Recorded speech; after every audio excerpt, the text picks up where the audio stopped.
직업탐구 변호사 편. 오늘은 정호섭 변호사님과 함께한 인터뷰를 살펴볼 텐데요. 일단 변호사란 무엇일까요?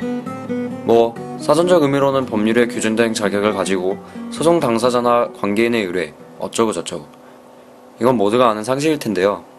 그런데 변호사가 되는 데 있어서 나아갈 구체적인 진로와 변호사로서의 삶은 어떨지 정확히 알고 계시나요? 자, 이제 정호섭 변호사님을 만나뵐까요? 네, 저는 처음에 제가 과학고등학교를 나오고, 그래서 서울대학 공과대학 진학을 해서 원래는 공학자가 되는 게 꿈이었는데, 대학교를 졸업하면서 변호사 또는 검사를 됐으면 하는 생각에 사법시험을 준비해서 변호사가 되었습니다. 처음에 대학교 때 제가 법 쪽으로 전공을 이제 바꾸기로 결정을 한 것은, 우선은 공학자도 훌륭한 일을 많이 하지만 법조인이 되면 좀 더 생활에 밀착해서 이 사회에 기여할 수 있지 않을까 해서 법학 공부를 하기 시작했고요. 그 다음에 이제 연수원 수료하면서 검사가 될지 변호사가 될지를 좀 고민을 했었는데,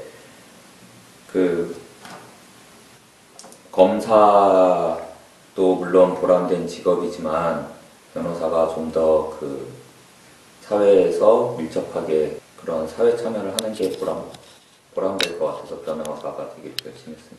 네, 정호섭 변호사님은 과학고를 나오실 정도로 원래 꿈이 공과 쪽이었는데요. 점점 더 변호사란 직업의 매력을 느끼셔서 법학을 배우시고 변호사가 되셨다고 합니다. 꿈이란 언제든지 늦지 않고 바뀔 수 있다는 것이 느껴지죠? 제가 변호사를 준비할 때는 지금과 같이 법학 전문 대학원이 없었기 때문에 사법고시를 공부를 하게 됐고요.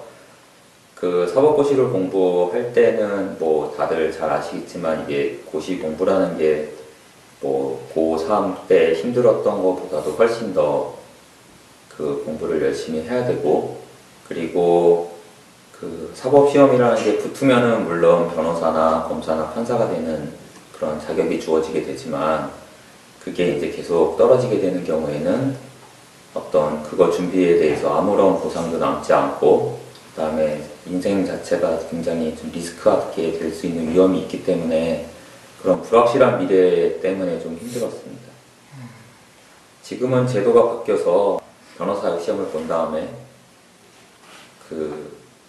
검사나 변호사로 지금 임용이 되게 돼 있고, 그 다음에 저희 같은 경우에 사법연수원 나온 다음에는 검사나 판사나 변호사로 되거나, 아니면 군대를 그때까지 갔다 오지 않은 사람은 군 법무관으로 3년 2개월 동안 근무를 한 다음에 나머지 세 직종 중에 하나로 가게 됩니다. 통상적으로 변호사 하면은 이제 법정에서 변론을 하는 소송 관련 업무를 수행하는 변호사가 많다라고 지금 대부분 알고 있는데요. 사실 변호사는 지금 다양한 분야에서 일을 하고 있고요. 예를 들면 사내 변호사로서 회사 내부에서 회사의 업무를 이제 적법하게 처리하고, 그다음에 법률을 준수할 수 있도록 관리하는 사내 변호사도 있고, 아니면 이제 공익단체에서 그런 관련 업무를 수행하는 분들도 있으신데, 저 같은 경우에는 기업 관련해서 자문을 많이 하고 있고요. 그렇다 보니까 많이 알고 있으신 것처럼 법정을 많이 나간다기보다는 계약서 검토라든지 아니면 M&A라든지 여러 가지 투자 계약 관련된 검토를 많이 하고 있습니다. 여기서 잠깐, 변호사의 종류는 아주 많다고 많이들 아시고 계시는데요.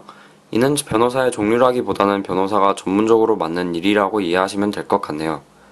예를 들면 인권 변호사, 이혼 변호사, 또 정호섭 변호사님의 주 업무 중 하나였던 M&A 변호사도 있습니다. 그러나 이는 자칭의 전문직일 뿐 변호사의 종류를 분류하는 기준이 될 수 없습니다. 모든 직업에서도 마찬가지겠지만, 우선 성실성과 책임감이 중요하다고 생각하고요. 그리고 변호사 업무라는 게 윤리성도 반드시 수반돼서 업무를 해야 된다고 생각합니다. 물론 사람마다 다르지만 여유 시간이 많은 편은 아니라고 생각합니다. 물론 저도 개인적으로 가정도 중요하고, 중요하다고 생각을 하지만 업무 특성상 급하게 진행되는 일도 많고, 그 다음에 한 사람의 인생이라든지 한 기업의 그 운명이 달린 일을 이제 시각을 다퉈서 해야 되는 일이 많기 때문에요. 그런 스케줄상으로 보면 그 밤에도 뭐 새벽까지 일을 해야 된다거나 아니면은 주말에도 일을 해야 되는 경우가 많아서 그 다른 직업에 비해서 여유가 있지는 않다고 생각합니다. 수익은 행복의 저도 변호사가 되기 전에는 예전에는 변호사만 되면은 무조건 대부분의 그 변호사들이 이제 고수익을 올린다고 저도 알고 있었는데, 지금 현재에는 변호사 수도 많아져서 예전과 같이 변호사라는 그 타이틀만으로는 고수익이 보장되는 것은 사실이 아니고요. 제가 알고 있기로는 그뭐 몇천만 원 초반대부터 1년에 수십억 원을 버는 변호사까지 다양하다고 그 알고 있습니다. 그래서 그거는 능력에 따라서 그 다양하게 되기 때문에 일률적으로 그 뭐 어느 정도다 평균이 얼마 정도라고 말씀드리긴 어려울 것 같고요. 다만 그 열심히 물론 하면 그거에 대한 보상은 좀 다른 직업보다는 많은 편이라고 생각을 합니다. 그 변호사란 저희 직업인데 가장 제가 재미있어 하는 일이고 가장 잘 할 수 있는 일이고, 그리고 그 안에서 보람도 느낄 수 있는 일이라고 생각합니다. 이토록 변호사라는 직업은 이루기 힘들면서도 재미있고 보람이 있는 직업이라고 합니다. 비록 가족과 함께 할 수 있는 시간이나 개인적 시간이 여유롭지 못하여도 변호사라는 직업을 사랑하고 열정적으로 임한다면 너무나도 매력적인 직업이라고 하네요. 이제 변호사라는 직업에 대한 마인드맵이 그려지나요? 성실함과 논리력이 뛰어난 사람들에게 적합한 진로라는 생각이 듭니다. 변호사라는 직업, 다시 보니 아주 매력적이네요.